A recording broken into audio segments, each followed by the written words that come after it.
Buenas noches, estudiantes. Para el día de hoy vamos a tener la clase sobre la teoría de Piaget que quedamos de dar el día sábado.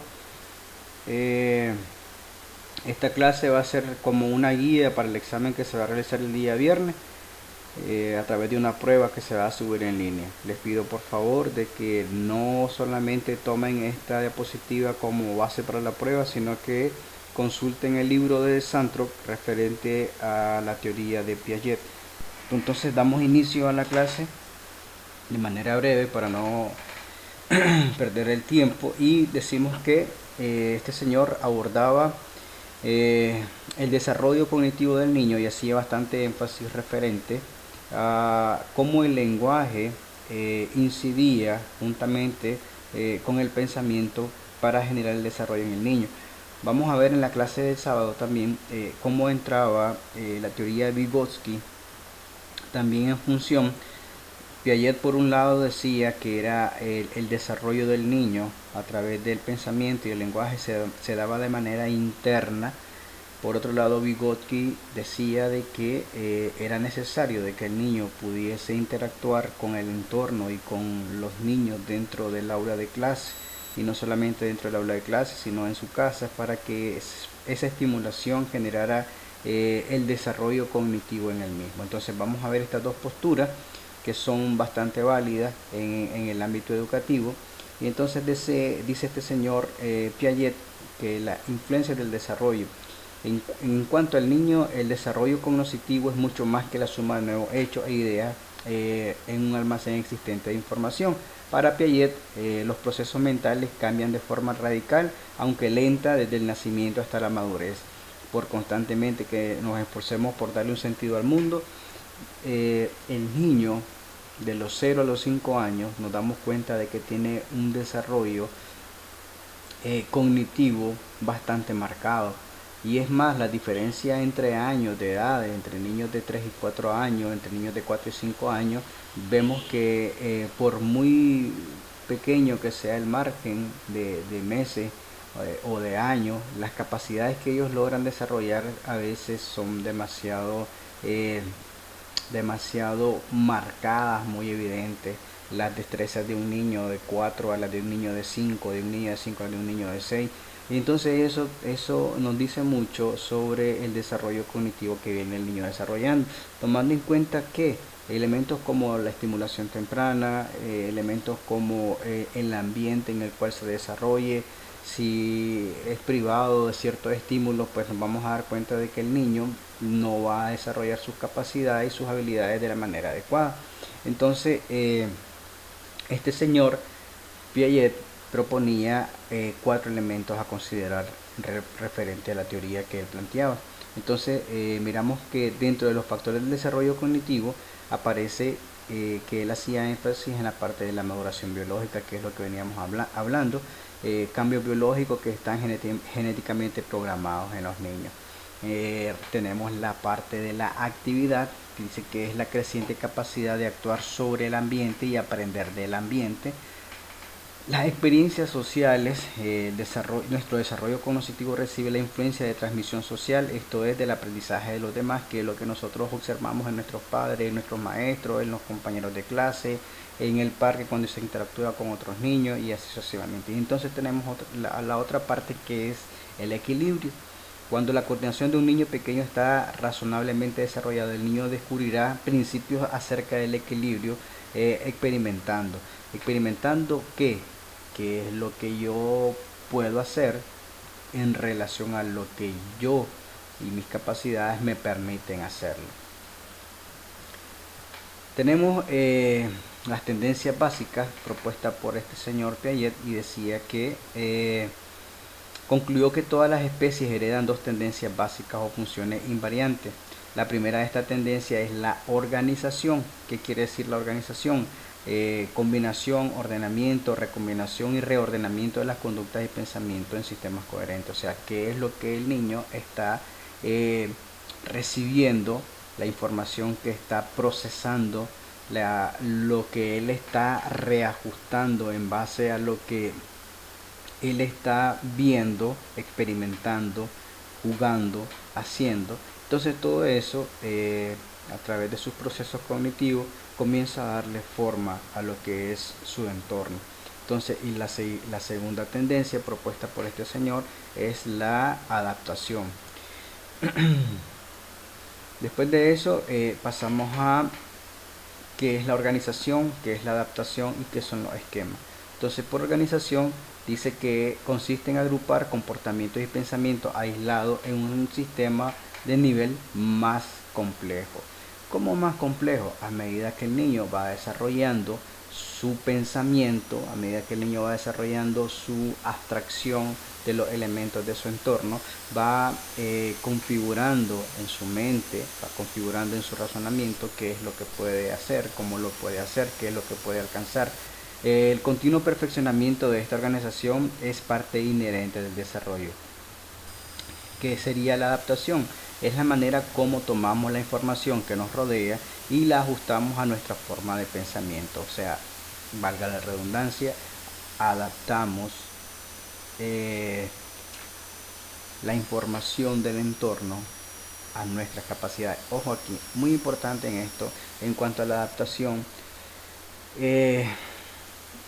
¿Por qué dice que afecta la conducta? Porque hay algo que debemos considerar en esta parte y es la experimentación. A medida que el niño experimenta a través del juego, experimenta a través del descubrimiento, experimenta a través de la significación de las cosas que él va haciendo, a través del juego de roles. A medida que el niño experimenta, él va adaptando esa información y va dándole su propia forma, y es donde caemos aquí a la parte de los esquemas. Entonces, ¿qué son los esquemas? Dices, son los bloques básicos de construcción del pensamiento. O sea, los esquemas vendrían a ser la manera en cómo el niño ha configurado determinado pensamiento, ha ajustado la conducta y ha hecho de esto algo particular para él. Se trata de sistemas organizados de acción o pensamiento que nos permiten representar mentalmente o pensar acerca de los objetos y los acontecimientos de nuestro mundo. O sea, elaboramos esquemas referente a la escuela, a los amigos, al juego, a todo aquello que en nuestra cabeza encuentra un lugar para después utilizarlo. Podemos ver entonces que la adaptación consta de dos elementos, la asimilación y la acomodación. Entonces, ¿qué vendría a ser la asimilación? Dice, se lleva a cabo cuando los individuos utilizan su esquema existente para dar sentido a los acontecimientos del mundo. La asimilación implica tratar de comprender algo nuevo al ajustarlo a lo que ya conocemos. Algo nuevo, ajustar algo nuevo a lo que ya conocemos. Ocurre cuando el niño incorpora nueva información a esquemas preexistentes. No olvidemos esta parte de esquemas. Son bloques básicos de construcción del pensamiento. Bloques básicos de construcción del pensamiento.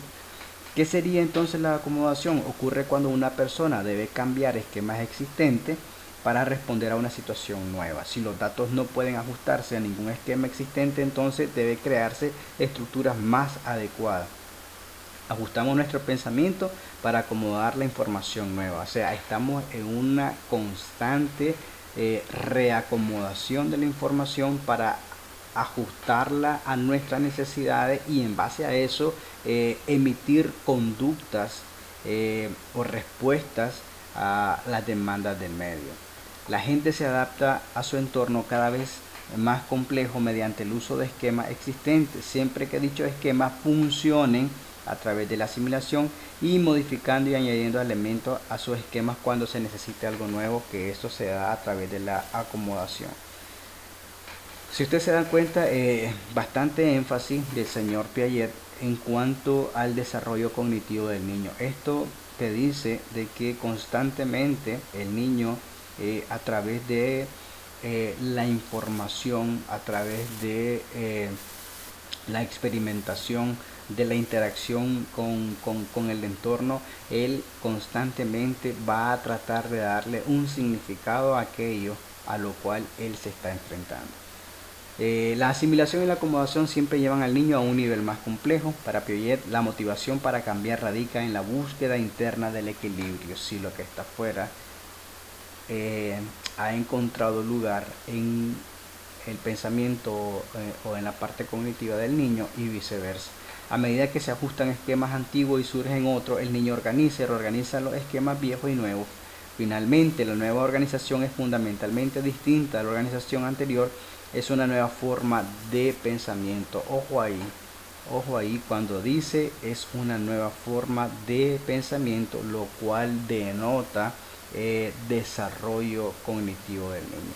Entonces podemos ver aquí cuando el niño procura este equilibrio, entra en juego tanto la organización, la acomodación y la asimilación. ¿Qué pasa con el equilibrio y el desequilibrio? Bueno, nosotros podemos decir que el proceso de equilibrio, el acto de búsqueda de balance, que ayer señaló que los individuos continuamente prueban la adecuación de sus procesos de pensamiento para lograr ese equilibrio. En síntesis, el proceso de equilibrio funciona así. Si aplicamos un esquema particular a un acontecimiento o a una situación y el esquema funciona, entonces se dice que hay equilibrio. Si el esquema no produce resultados satisfactorios, entonces surge un desequilibrio y nos sentimos incómodos. No obstante, no quiere decir de que ese estado de inconformidad o desequilibrio permanezca. No es preciso, porque la tendencia del individuo o la tendencia del niño es buscar el equilibrio, buscar el balance.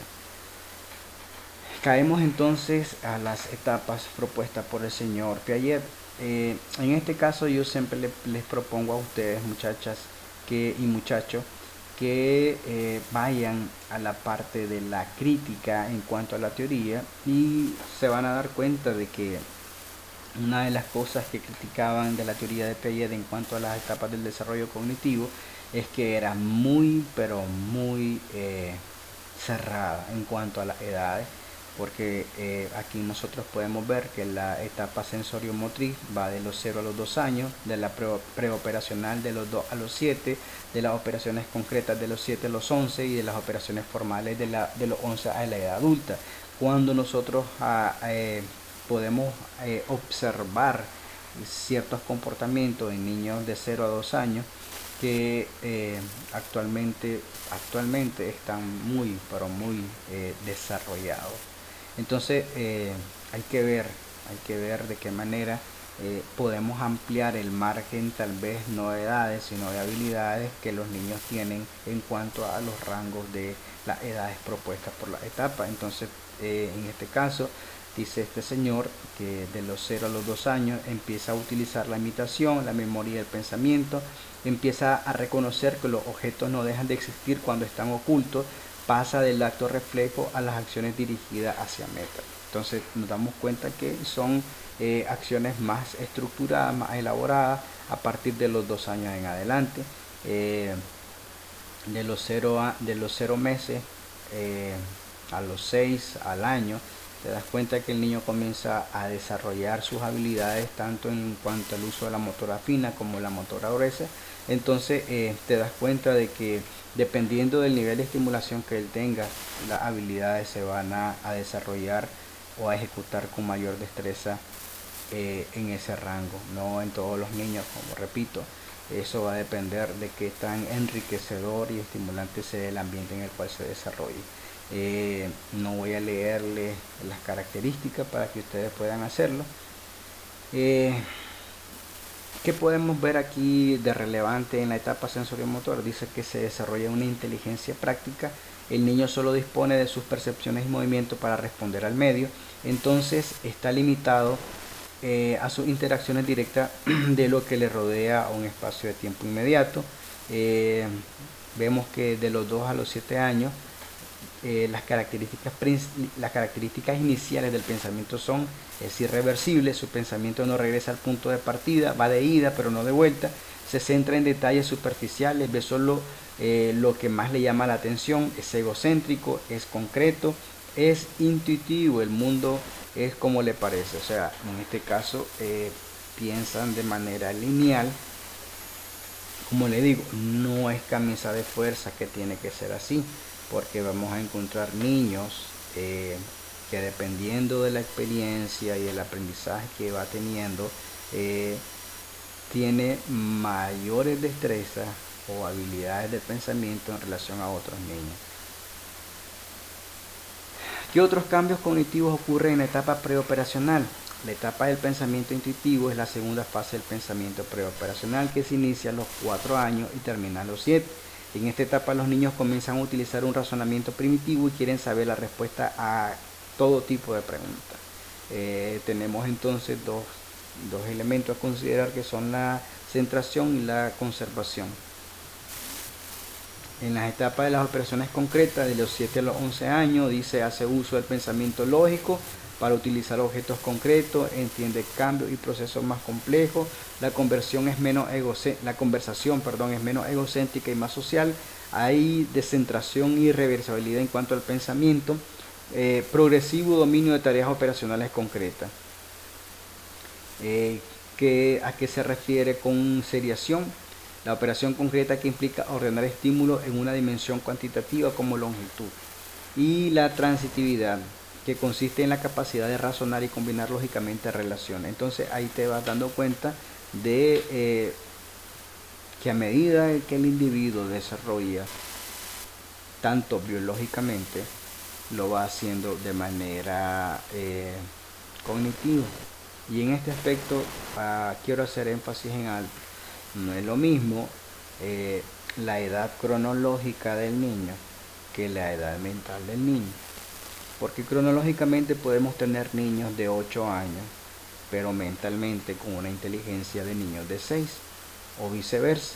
Tenemos niños cronológicamente de 7 años con una edad mental de 8,5 a 9 años. Como le digo, habría que ver el tipo de ambiente en el cual se viene desarrollando, y nosotros podemos decir de que el desarrollo cognitivo o va más adelantado o va un poco atrasado referente a la edad cronológica.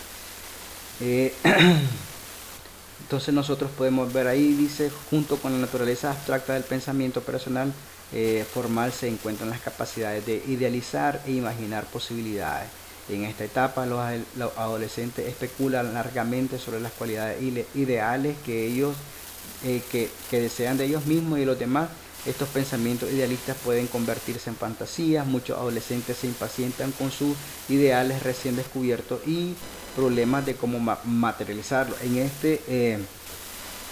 este caso hay que considerar siempre lo referente al desarrollo en el adolescente, porque a veces los muchachos tienen esta parte de porque son impulsivos los adolescentes, porque el adolescente hasta cierto punto se siente incomprendido en esta etapa en la cual le está pasando, y todos hemos pasado, pero tiene que ver con esto, tiene que ver con la forma del pensamiento y cómo ellos vienen desarrollándolo, cómo ellos buscan encontrar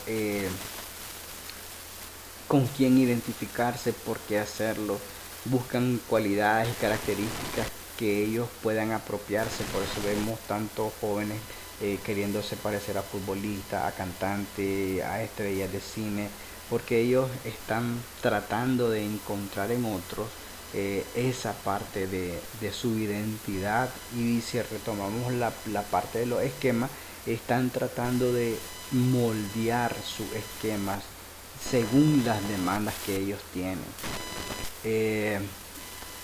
El término usado por Piaget de razonamiento hipotético deductivo abarca el concepto de que los adolescentes pueden formular hipótesis las mejores corazonadas sobre formas de resolver problemas y llegar a conclusiones de modo sistemático.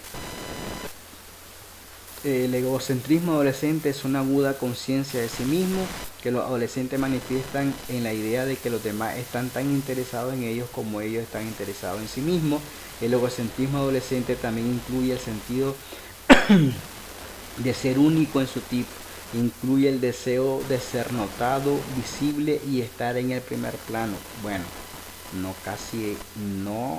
es como le digo, no es una regla que así sea, porque actualmente estamos viviendo en una sociedad en donde el adolescente, más que pasar, eh, ser notado, lo que muchos adolescentes desean es pasar desapercibido, eh, se ocultan con su suéter, se ponen las capuchas, con las mascarillas ocultaban su rostro, ahora con el cabello casi en la cara. O sea, como le digo, el contexto en el cual se desarrolló esta teoría, al contexto que vimos ahora, sí hay premisas del pensamiento que puedan estar predominando, pero hay otras que no. Por ejemplo, en este caso que dice, incluye el deseo de ser notado, visible y estar en el primer plano. Sí, pero tal vez otros lo hacen de manera inversa, o sea, llaman la atención tratando de no llamar la atención. Suena ilógico, pero está sucediendo. Eh, ¿Cómo comprendemos el pensamiento del estudiante? Si comprendemos el pensamiento infantil, estaremos en mejor posición para adecuar los métodos de enseñanza a las capacidades de los niños. Los estudiantes son la mejor fuente de información acerca de sus propias capacidades y pensamiento. Una implicación importante de la teoría de Piaget para la enseñanza es lo que hace unos años, bueno, hace muchos años, diría yo, 1961, denominó el problema de la adecuación. A los estudiantes no se les debe aburrir con trabajos demasiado simples, ni se les debe dejar atrás con una enseñanza que no puedan entender. Y eso ya lo habíamos hablado anteriormente, cuando miramos los precursores de la psicología educativa, donde decía de que el contenido de las materias no debería ser ni muy fácil para no despertar el interés, ni muy complejo para desanimarlo, sino encontrar un balance según las capacidades de los estudiantes para en ese punto lograr captar su atención, despertar el interés y que ellos sientan que esa tarea lo está motivando o retando a alcanzar un resultado. En cuanto a la construcción de pensamiento, la idea más importante de Piaget es que los individuos construyen su propia comprensión, es decir, que el aprendizaje es un proceso constructivo. Deben ser capaces de incorporar sus propios esquemas, la información que usted les presenta, para lo cual tienen que actuar de alguna manera sobre los datos. La vida académica debe darles la oportunidad de experimentar el mundo. Algunas limitaciones, bien le decía, es referente a los problemas con las etapas. Un problema con el modelo de etapas es la falta de congruencia en el pensamiento infantil. Los psicólogos razonan que si hay etapas distintas y si en cada una del pensamiento del niño se basa en un conjunto particular de operaciones, una vez que la ha dominado debería mostrar cierta coherencia al resolver todos los problemas que requieren esas operaciones. Subestimación de las capacidades de los niños, por supuesto. Ahora, no me digo, esta teoría tiene muchos años, se han venido haciendo adecuaciones, se han venido haciendo experimentación. Recientemente miraba un experimento en donde a un niño se le puso a empujar un carrito, pero él estaba encima del vehículo, disculpen, y no podía empujarlo. Estamos hablando de niños de un año y 4 meses, creo que era. No podían llevarlo hasta donde lo estaban donde lo querían llevar, pero el niño de año y 6 año y medio, año y 6 meses, sí pudo resolver el problema. Se bajó de la alfombra que detenía que pudiese empujar el carrito. O sea, y era una manera como en esos 2 meses, en 2 meses de diferencia, pudo encontrar solución al problema. Por eso dice, ahora parece que Piaget subestimó las capacidades cognitivas de los niños, sobre todo de los más pequeños, a los que posiblemente presentó problemas demasiado difíciles e instrucciones tal vez demasiado confusas. Es posible que sus sujetos entendieran más de lo que esos problemas permitían demostrar. La teoría de Piaget no explica la forma en que aún los más pequeños pueden desempeñarse a un nivel avanzado en cierta área en la que tienen un conocimiento y una experiencia muy adelantado. desarrollo cognitivo y procesamiento de la información. La evaluación de Zeigler se denomina evaluación de reglas porque se concentra en la comprensión, el cuestionamiento y modificación de las reglas, y desarrollo cognitivo y cultura. Hay otro documento, eh, no voy a ahondar en esto, que habla sobre esta parte del pensamiento. Solamente quiero abordarlo así rápido para que se tenga una noción de cómo es que funciona esta propuesta de Piaget sobre el pensamiento formal. Dice, Piaget distingue los símbolos de los signos, siendo estos últimos significantes externos al individuo, pero de uso colectivo y social. El adolescente se caracteriza por reflexionar sin tener presente frente a él el objeto de su reflexión y puede elaborar teorías de todas las cosas tomando en cuenta consideraciones que no son actuales en su vida, porque ya está haciendo una abstracción, ¿verdad? En el caso de los niños, no pueden reflexionar sobre algo que ellos no están viendo. Tendrían que verlo para poder describirlo, tendrían que verlo para poder pensar sobre eso. El razonamiento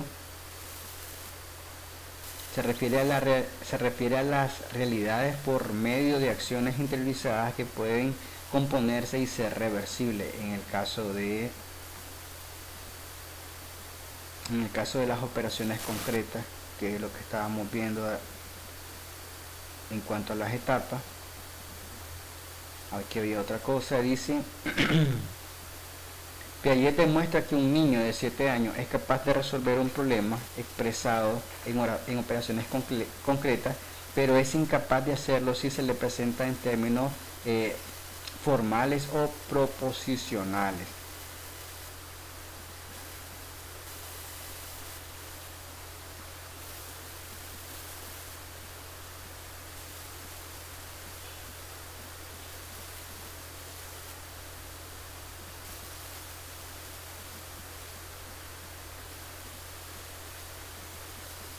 Aquí, Piaget concibe la relación entre el pensamiento formal y el pensamiento representacional como un continuo funcional entre las formas superiores del pensamiento y el conjunto de tipos inferiores, la cognición y la parte motriz.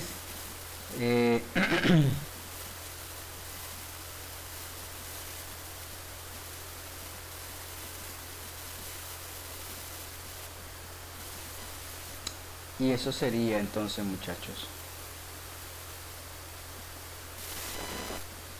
Eso sería. Voy a compartirles ese documento de pensamiento y lenguaje para que también puedan tener una referencia. Consulten el libro de Santrop, de ahí saldrá la prueba, que serán 10 preguntas fáciles para el día viernes. Tengan buenas noches, estamos en contacto.